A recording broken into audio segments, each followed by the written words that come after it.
പിതൃപുത്ര പരിശുദ്ധാത്മാവായ ത്രിയേക ദൈവത്തിന് സ്തുതി. നാം എല്ലാവരുടെ മേലും അവിടുത്തെ കരുണയും മനസ്സലിവും അനുഗ്രഹങ്ങളും ഉണ്ടായിരിക്കുമാറാകട്ടെ. ആമേൻ. സുവിശേഷം എന്നാൽ ദൈവത്തിന്റെ സ്നേഹത്തിന്റെ പ്രഘോഷണമാണ്, ദൈവത്തിന്റെ സ്നേഹത്തിന്റെ വെളിപ്പെടുത്തലാണ്. ദൈവം എത്രമാത്രം ഈ ഭൂമിയെ സ്നേഹിച്ചു എന്നുള്ളതാണ് സുവിശേഷം. The golden words of Bible, ബൈബിളിലെ സുവർണവാക്യം എന്നത് ജോൺ 3:16 ആണ്. എന്താണ് വിശുദ്ധ യോഹന്നാൻ ശ്ലീഹായുടെ സുവിശേഷം 3-ാം അധ്യായം 16-ാം വാക്യത്തിൽ ദൈവം ലോകത്തെ അത്രമാത്രം സ്നേഹിച്ചു എന്നാണ്. നമ്മുടെ പല തർജ്ജിമകളിലും ആ വാക്ക് വിട്ടുപോയിട്ടുണ്ട്. For God so loved the world, ദൈവം ലോകത്തെ അത്രമാത്രം സ്നേഹിച്ചു. ദൈവം ലോകത്തെ അത്രമാത്രം സ്നേഹിച്ചു. ദൈവത്തിന്റെ സ്നേഹം, ദൈവം ദഹിപ്പിക്കുന്ന അഗ്നിയല്ലോ, ദൈവം ദഹിപ്പിക്കുന്ന അഗ്നിയല്ലോ. അപ്പൊ ദൈവത്തിന്റെ സ്നേഹം അഗ്നിയാണ്, തീയാണ്. നിന്റെ ശത്രുവിന് വിശക്കുന്നുവെങ്കിൽ അവന് തിന്മാൻ കൊടുക്കുക, റോമർ 12:20. ദാഹിക്കുന്നുവെങ്കിൽ കുടിപ്പാൻ കൊടുക്കുക. അങ്ങനെ ചെയ്താൽ നീ അവന്റെ തലമേൽ തീക്കനൽ കുന്നുകൂട്ടും എന്നെഴുതിയിരിക്കുന്നുവല്ലോ. അപ്പോ ശത്രുവിനെ സ്നേഹിക്കുമ്പോൾ, ശത്രുവിന് നന്മ ചെയ്യുമ്പോൾ, വിശക്കുന്ന ശത്രുവിന് ഭക്ഷണം കൊടുക്കുമ്പോൾ, ദാഹിക്കുന്ന ശത്രുവിന് വെള്ളം കൊടുക്കുമ്പോൾ, നഗ്നനായിരിക്കുന്ന ശത്രുവിനെ ഉടുപ്പിക്കുമ്പോൾ, അവന്റെ ഉള്ളിൽ നിന്നിൽ നിന്ന് വർഷിക്കപ്പെടുന്ന സ്നേഹം അവന് ചുറ്റുമൊരു ജ്വാലയായി തീരും, അവന്റെ മേൽ തീയായി തീരും എന്നാണ് എഴുതിയിരിക്കുന്നത്. ഇതാണ് ദൈവത്തിന്റെ അപാരമായ ആ സ്നേഹത്തെ. ദൈവത്തെ അംഗീകരിക്കാത്തവരും ദൈവത്തോട് അനുകൂലിക്കാത്തവരും ദൈവത്തോട് പൊരുത്തപ്പെടാത്തവരും ദൈവത്തോട് ചേർന്നു പോകാത്തവരുമായ ആളുകൾക്ക് തീ പോലത്തെ അനുഭവമായി തീരും. ഇതിനെയാണ് നമ്മൾ ഓർത്തഡോക്സ് തിയോളജിയില് കാർത്താസിസ് എന്ന് വിളിക്കുന്നത്. അല്ലെങ്കിൽ ദൈവാനുരൂപരായി തീരുക,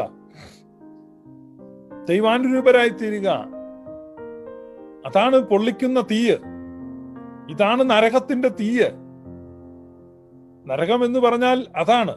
അല്ലാതെ ഈ ജാതീയ മതങ്ങളിൽ കാണുന്നത് പോലെ പ്രതികാരദാഹിയായ ഒരു ദൈവം ആളുകളെ പിടിച്ചിട്ട് തീക്കകത്ത് കൊണ്ടിട്ട് വറക്കും എന്നുള്ളതല്ല.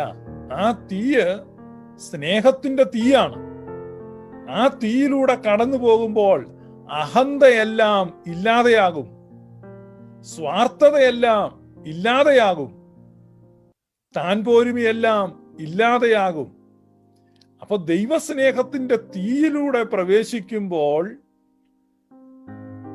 നമ്മൾ ദൈവരാജ്യത്തിന് അനുരൂപമാക്കാൻ വിഘാതമായി നിൽക്കുന്ന അവയവങ്ങളൊക്കെ തന്നെ എരിഞ്ഞില്ലാതെയാകും. അഥവാ ദൈവരാജ്യത്തിന് അനുരൂപരാക്കി നമ്മെ പരുവപ്പെടുത്തുന്ന ദൈവസ്നേഹത്തിന്റെ അഗ്നിയാണ്. ആ അഗ്നിയിലൂടെയാണ് നമ്മൾ പാസ് ചെയ്ത് പോകുന്നത്. ആ അഗ്നിയിലൂടെയുള്ള യാത്രയിൽ നമ്മളിൽ നിന്ന് ഒരുപാട് കാര്യങ്ങൾ നഷ്ടപ്പെടും. ഇതിനെക്കുറിച്ച് പരിശുദ്ധനായ പൗലോസ് ശ്ലീഹ കൊരിന്തോസുകാർക്ക് എഴുതിയ 1-ാമത്തെ ലേഖനം 3-ാമത്തെ അധ്യായത്തിൽ പറയുന്നുണ്ട്, യേശുക്രിസ്തു എന്ന ഇട്ടിരിക്കുന്ന അടിസ്ഥാനമല്ലാതെ മറ്റൊന്നിടുവാൻ ആർക്കും കഴിയുകയില്ല. ആ അടിസ്ഥാനത്തിന്മേൽ ആരെങ്കിലും പൊന്ന്, വെള്ളി, വിലയേറിയ കല്ല്, മരം, പുല്ല്, വൈക്കോൽ എന്നിവ പണിയുന്നു എങ്കിൽ അവനവന്റെ പ്രവൃത്തി വെളിപ്പെട്ടു വരും. ആ ദിവസം അതിനെ വെളിവാക്കും. അത് തീയോടെ വെളിപ്പെട്ടു വരും. ഓരോരുത്തന്റെ പ്രവൃത്തി ഇന്ന വിധം എന്ന് തീ തന്നെ ശോധന ചെയ്യും. ഒരുത്തൻ പണിത പ്രവൃത്തി നിലനിൽക്കുമെങ്കിൽ അവന് പ്രതിഫലം കിട്ടും. ഒരുത്തന്റെ പ്രവൃത്തി വെന്തുപോയെങ്കിൽ അവന് ഛേദം വരും, താനോ രക്ഷിക്കപ്പെടും. എന്നാൽ തീയിൽ കൂടെ എന്ന പോലെ അത്രേ, തീയിൽ കൂടെ എന്ന പോലെ അത്രേ എന്ന് പറഞ്ഞാൽ മനുഷ്യന് യാതൊരു ഹാമും വരുത്താത്ത തീയാണിത്. മനുഷ്യന് യാതൊരു ദോഷവും വരുത്താത്ത തീയാണിത്. പക്ഷേ അവന്റെ പണികൾ പലതും വെന്തുപോകും. എന്ന് പറഞ്ഞാൽ അവന്റെ അഹന്ത, അവന്റെ സ്വാർത്ഥത, അവന്റെ നിഗളം.